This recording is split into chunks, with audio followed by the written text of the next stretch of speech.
볼링은 원초적으로 서서히 바꾸는 게 보편화된 이론이에요.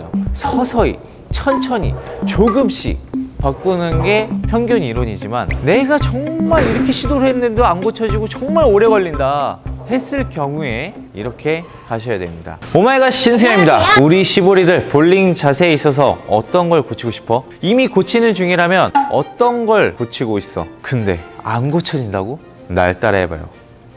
시작한다.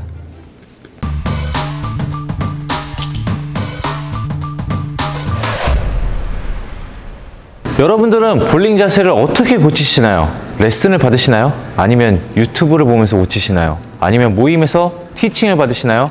아니면 독학? 어떤 거가 됐든 오늘 제가 말씀드릴 부분은 모든 분들에게 해당되는 얘기입니다. 집중하세요. 여러분, 원래 볼링 자세에 있어서 습관이라는 게 가장 무섭습니다. 정말 오래 걸리고 굉장히 어려운 부분이거든요. 그런데 내가 고치려고 하는데 시간을 이렇게 많이 투자를 했는데 아직까지 안 고쳐진다. 그러면 이 방법을 사용하면 고쳐질 가능성이 99%입니다. 첫 번째, 삼각대입니다. 요즘에 심심치 않게 독학하시는 분들이나 볼링 치시는 동호인 분들을 보면은 삼각대를 이용해서 카메라로 굉장히 많이 잘 찍으시더라고요. 근데 제가 보면은 거의 99%는 올바르지 않게 찍고 계십니다. 삼각대를 놓으실 때는 특수한 경우가 아니라면 나의 스탠스와 내 볼링 스탠스에서 정면 뒤에서 찍으셔야 됩니다. 내 자세가 여기 있으면 바로 뒤에서 각도를 틀지 않은 상태에서 정면으로 찍는 겁니다. 그래서 제 인스타 영상을 보시면 대부분 볼링 핀이 안 보입니다. 그래서 댓글도 달리시더라고요. 볼링 핀이 안 보여요. 하지만 볼링 핀이 안 보이는 게 중요한 게 아니라 내 자세를 보려고, 내 자세를 수정하려고, 잘못된 게 없는지 있는지 판단을 하기 위해서 찍는 거기 때문에 거기에 초점을 맞추셔야 된다는 겁니다. 보통 카메라 삼각대나 카메라로 찍으시는 분들 보면은 리턴기 앞에 가운데에 있는 테이블 위에 올리시거나 옆에 각도, 위에 각도, 아래 각도 막 이렇게 찍으시거든요. 트레이닝하기 위해서 볼링 자세를 찍는 것과 인스타용은 다르다라는 걸 알아주시고, 리턴기에 있는 테이블이나 탁자 또는 볼링은 내가 여기서 치는데 이런 각도 또는 위아래, 거기를 그 부분을 꼭 그 각도로 타겟팅 해야 되는 상황이 아니라면 반드시 정면 뒤에서 찍어 주셔야 됩니다. 자, 두 번째, 점수 포기입니다. 나의 습관이 든 자세에서 치면 정말 편합니다. 웬만해선 다 편해요. 그리고 그 자세로 볼링을 쳐왔기 때문에 그 자세로 점수 치는 게 유리합니다. 하지만 더 앞으로 나아가기 위해서는 자세를 수정을 해야 되는데, 그 수정을 하면 정말 어색하고 느낌이 이상하고 항상 신경을 써야 되거든요. 점수 치는데 신경 써도 모자랄 판에 자세까지 신경 쓰고 이게 점수가 나올 것 같습니까? 나오기가 어렵습니다. 하지만 주변에서는 야, 오늘 음료수 내기? 게임비 내기? 이런 상황들에 맞닥뜨리다 보면은 볼링 자세를 연습하시다가도 갑자기 점수에 몰입하게 됩니다. 이 순간 기존의 습관에서 더 고쳐지는데 어렵습니다. 거의 2배 이상 더 어려워지신다고 보시면 돼요. 그리고 그 후에 고치려면 거의 또 2배 이상의 노력이 또 필요하기 때문에 계속 악순환이 됩니다. 다람쥐 쳇바퀴 돈다고 하죠. 하려고 하다가 점수다, 하려고 하다가 점수다. 선수들 같은 경우에는 어렸을 때부터 볼링을 쳐왔기 때문에 감각적으로 유리합니다. 하지만 선수들이 더 오래 걸릴 경우가 있어요. 간단한 자세, 간단한 수정이야 바로바로 고치겠지만, 정말 본인의 자세에 반대되는 행동이나 정말 크게 고치는 수정사항 같은 경우는 고치다가 시합이고 고치다가 시합이고 진로와 생계에 연관이 되기 때문에 쉽게 고치질 못합니다.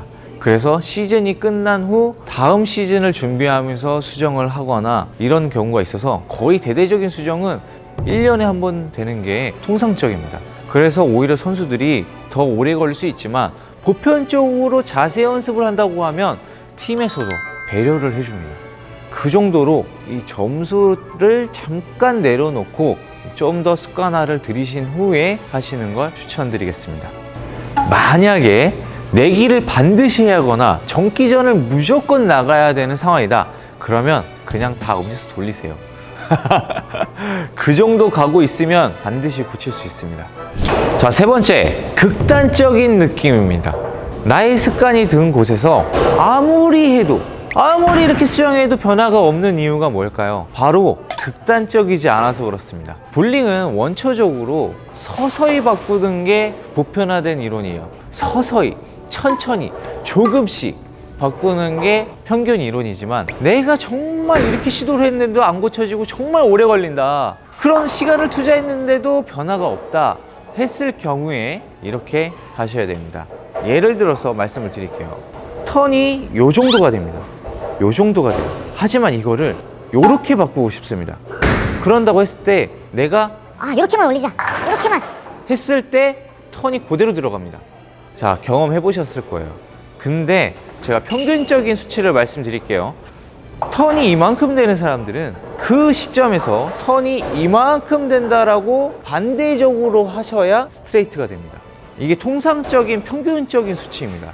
그래서 만약에 마지막 발 슬라이딩이 내가 이렇게 들어가야 되는데 이렇게 들어간다, 그러면 이렇게 해서 들어간다고 생각을 해야 일자로 간다라는 얘기입니다. 근데 사람마다 조금씩 달라요. 이렇게 들어가는 사람이 살짝만 했더니 일자가 되시는 부분도 있습니다. 그래서 그거는 삼각대를 이용해서 자세를 확인하신 후에 요 정도구나, 나는 이만큼을 틀었는데 이제 이렇게 되네 하면 계속 이만큼을 하시는 겁니다. 턴도 이만큼이 됐는데 이렇게 연습을 했더니 이렇게 되네, 그러면 계속 이렇게 연습하시는 거예요. 자, 여기서 주의사항이 있습니다. 만약에 하시다가 습관이 들어가는 느낌이 듭니다. 그러면 그때부터 다시 올바르게 내가 원하는 요만큼만 생각하시는 겁니다. 왜냐하면 이거는 처음에 고치기는 쉬운데 지속적으로 습관이 들었을 때도 계속 이런 느낌으로 반복해서 집중을 하신다면 진짜 여기에 가까워져요. 점점점. 그래서 일정 기간이 지나고 어느 정도 진행이 됐을 때는 이 생각을 멈추시고 올바르게 다시 생각해 주셔야 더 올바르게 고치실 수 있습니다. 와, 이거 엄청 꿀팁이에요. 지금 강습하시는 분들도 이거 보시면은 와, 이러실 수 있습니다. 혹시나 알려주신다고 하면 출처를 좀 말씀해 주시면 감사하겠습니다. 자, 네 번째, 올바른 볼링의 이해입니다. 제가 저번 영상에서 명언을 남겼거든요. 볼링의 정답은 없지만 알고 치는 건 정답이다. 기가 막히다. 자, 내가 수정하고 싶은 볼링 자세에 기초적으로, 원초적으로 뭐가 문제인지, 왜 그런 건지 정확하게 알고 하셔야 된다는 겁니다. 나는 이미 올바르게 하고 있는데 올바르지 않게 연습을 하실 수도 있다는 뜻이에요. 그리고 내가 이걸 고칠 데 있어서 원초적인 이유가 다른 게 있을 수도 있습니다. 그래서 그런 부분들은 정확하게 아시고 연습을 진행을 하셔야 결과가 좋다. 자, 다섯 번째, 이 부분은 선수도 해당되는 얘기입니다. 바로 중요한 경기, 중요한 시합 또는 중요한 내기, 중요한 정기전 같은 데에서 시도해 본다. 자, 이게 무슨 말이냐, 아까는 절대 뭐 내기나 뭐 이런 걸 하지 말라고 했는데 갑자기 시도해 보라니 이게 무슨 소리야. 자, 연습을 이렇게 해서 어느 정도 습관이 들었습니다. 이제 진전이 있어요. 거기까지 진전이 됐다라고 가정했을 때 마무리는 항상 중요할 때 도전을 해봐야 된다는 겁니다. 아무리 내가 자세가 변하고 익숙해졌다고 한들 중요하고 정말 내가 실수적으로 점수를 쳐야 할 때 시도를 안 해본다면 다시 원래의 자세로 돌아갑니다. 그래서 어느 정도 습관이 들고 이제 조금 될 것 같아 라고 자신이 들었을 때 중요한 경기에서 반드시 사용을 지속적으로 신경 쓰면서 점수를 치셔야 됩니다. 자, 이렇게 연습을 하시면 반드시 마무리적으로 고쳐진다. 이렇게 해서 치시면 마무리가 완벽하게 딱 깔끔하게 정리된다. 그럼 이때부터 내 자세는 이 자세다 라고 말할 수 있는 겁니다. 우리 시보리들 이 영상을 보고 내일부터, 아니 지금 당장 오늘부터 이렇게 연습을 해보자. 지금까지 갓승현이었습니다.